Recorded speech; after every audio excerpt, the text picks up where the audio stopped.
The 167, 164 BC, let's just say 2nd century BC date for Daniel. That is the dominant view.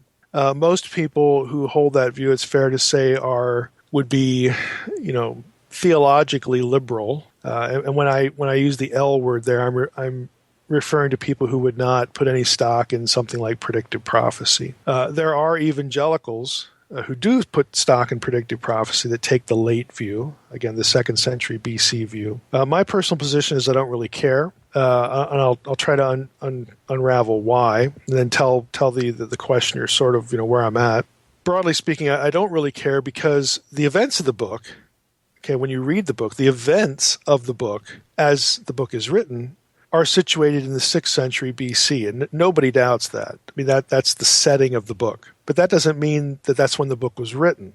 They're two entirely different things. It's like on one level, everybody sort of recognizes and agrees on the setting of the book. What they don't agree on, obviously, is when the thing was written. So you have an early date, 6th century BC. Again, that's sort of the traditional debate, or traditional date. What people would refer to pejoratively as the pre-critical, date. Like anybody who accepts the 6th century date for the date that it was written, can't be thinking critically. Well, that's just ridiculous because there are lots of scholars who do, who take the 6th century date as the date of writing, and then there are other scholars who take the later date, 2nd century BC. Now, this whole debate really focuses on several things. It's not just about predictive prophecy. If you're theologically liberal, you're going to naturally be biased against that, and so you're going to pretty much gravitate toward the late date anyway. But there are other things going on.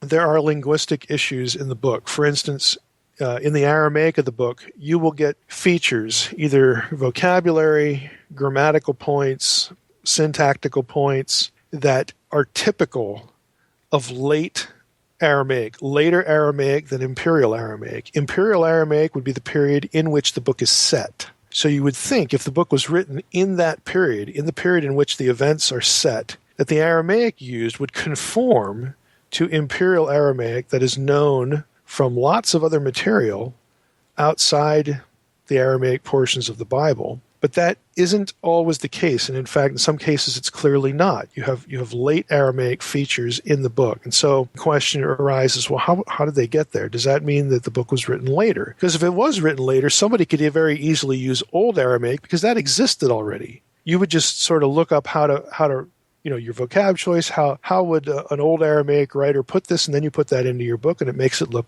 authentic in terms of if you were trying, again, to convince someone it was written during a certain period, this is what you would do to give it that flavor. So the style would actually match what the events of the book. I'm not talking about a deception here. I'm talking about technique when you're writing, again, to just give it that older flavor. Is that the way we account for the differences? Well, who knows? You can go either way. There are whole books, there are whole monographs written on the Aramaic of Daniel, comparing the Aramaic of Daniel with Aramaic of other periods. And frankly, the linguistic arguments in both directions have produced a stalemate. There are ways to explain late features and early features in the book. So there are ways to explain late features if you think the book was written early. There are ways to explain early features if you think the book was written late. So it has really gone nowhere. For someone who's interested in this, probably the best survey you could get on this would be either John Collins's more recent Daniel commentary in the Hermeneus series. It goes into this a little bit.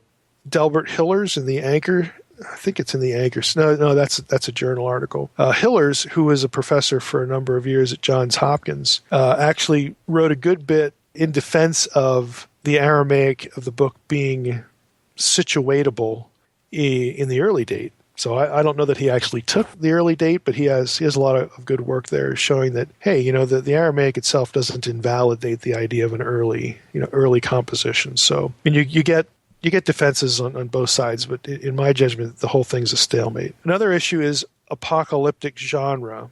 Now, this one to me is actually more substantive than the Aramaic, the linguistic issues.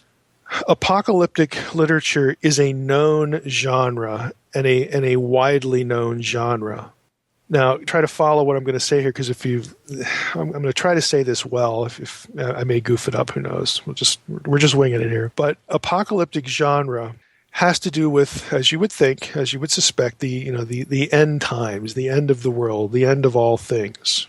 Okay, within that kind of literature in the ancient world, there are certain features of it, like divine messengers, where angels come and they give someone information about the future. Typically, this angelic message is going to talk about human history being divided into periods, okay, specific periods, and there will be symbols attached to those periods. If you're thinking, well, that kind of sounds like what Daniel's doing, Daniel 2 and Daniel 7. And yeah, it does. The problem is that overwhelmingly, and some would say exclusively, but overwhelmingly, those specific features, angelic mediators, again, the division of periods in history, the dramatic ending where you have sort of cosmic celestial events, that are associated with the end of the world, overwhelmingly, the examples of that genre are late, 2nd century and later. And so lots of scholars feel compelled to look at Daniel and say, this just fits so well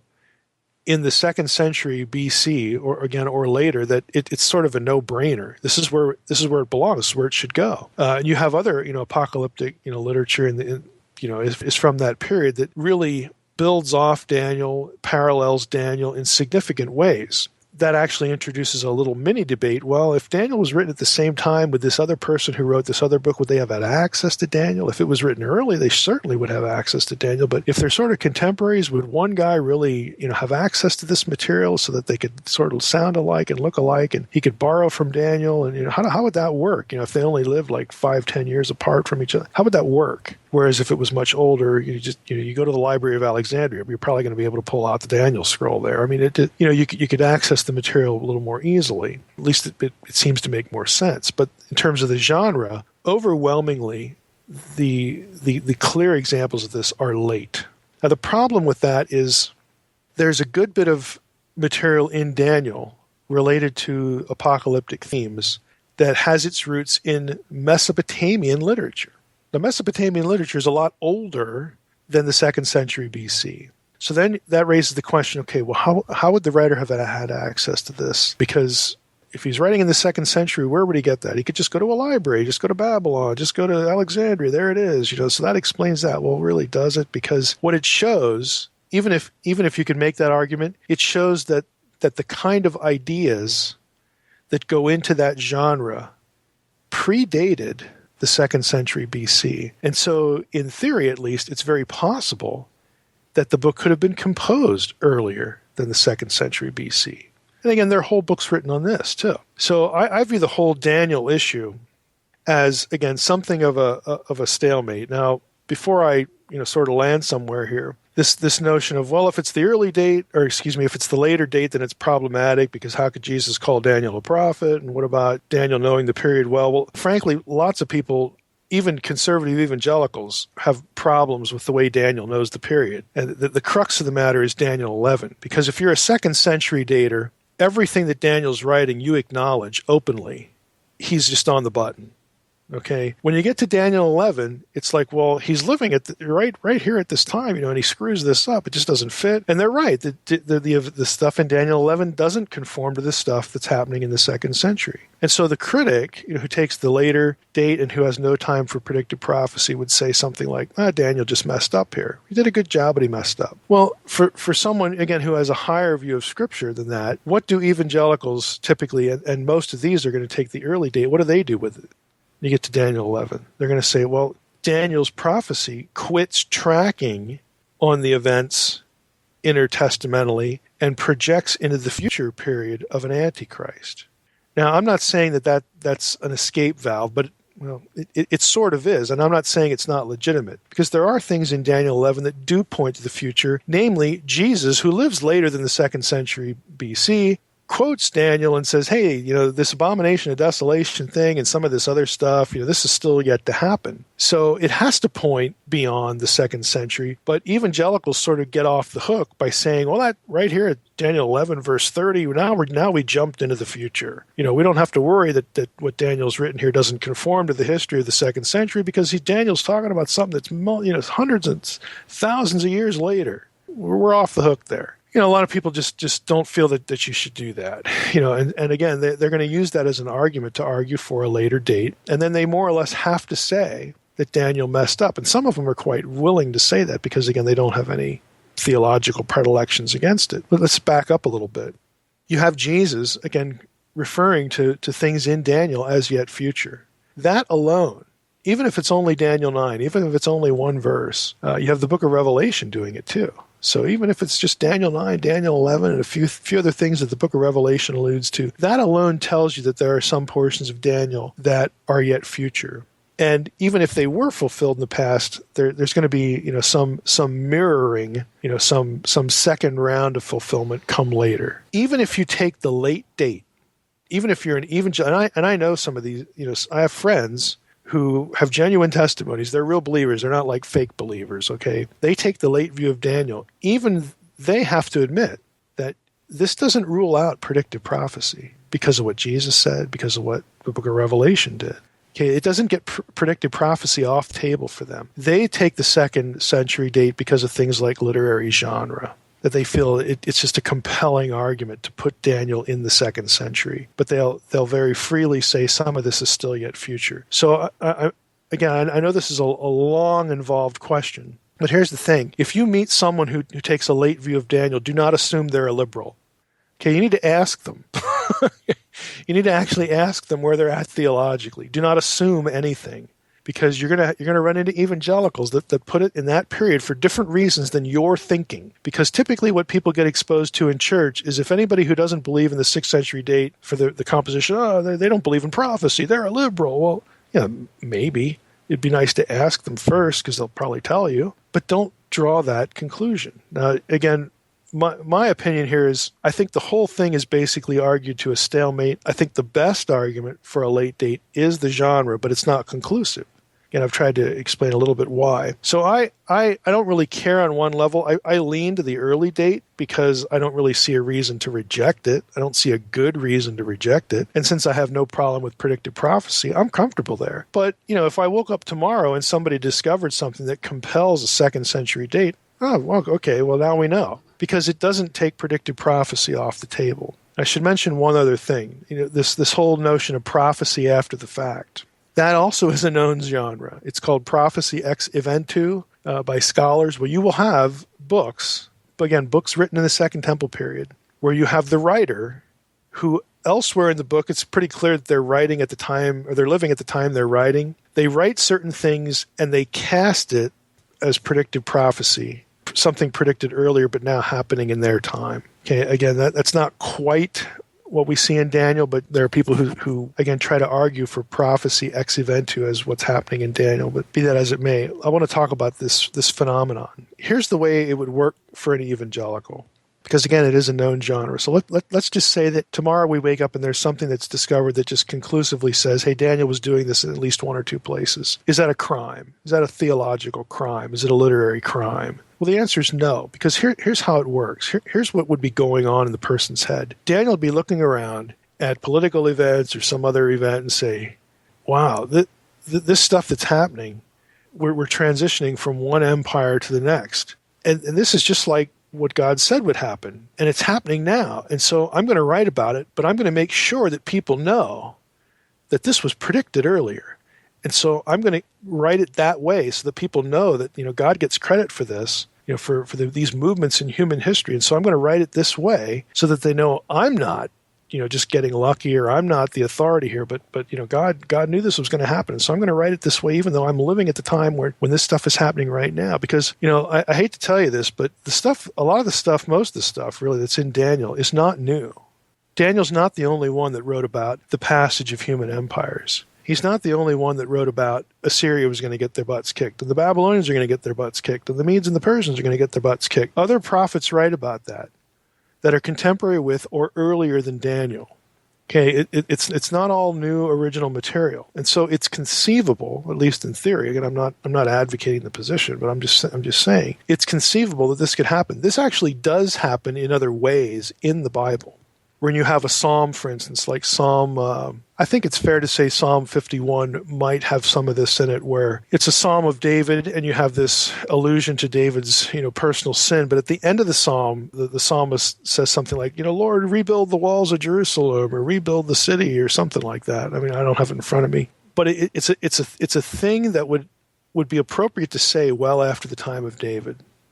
And you say, well, why would the psalmist do that? It doesn't make any sense during the time of David. It's like the exile. It's like, this stuff that's later. Well, like, who wrote the psalm? And what you have happening, and I think Psalm 51 is just a convenient example, is either someone amending the psalm or adding to the end of it or doing something like that, where they're saying, look, just like David sinned and God forgave him after he repented, we as a nation now are in this situation where we are under God's wrath because of our sin. And we, nationally, just like David personally, we are repenting, and we're asking God to rebuild the walls of the city. So the psalmist sort of inserts the nation into the psalm and uses David as a springboard, as an analogy for a communal lament, a communal repentance, a communal plea, that God would forgive them corporately just like he forgave David. That you'll actually have, instances in Scripture where material is sort of edited or reworked like this. And that was okay because in the Jewish mindset, the mindset of the Old Testament people, biblical prophetic voices weren't just the ones that you and I know their names to. Most Old Testament books, in fact, the author isn't even named. The date of the book certainly isn't even given.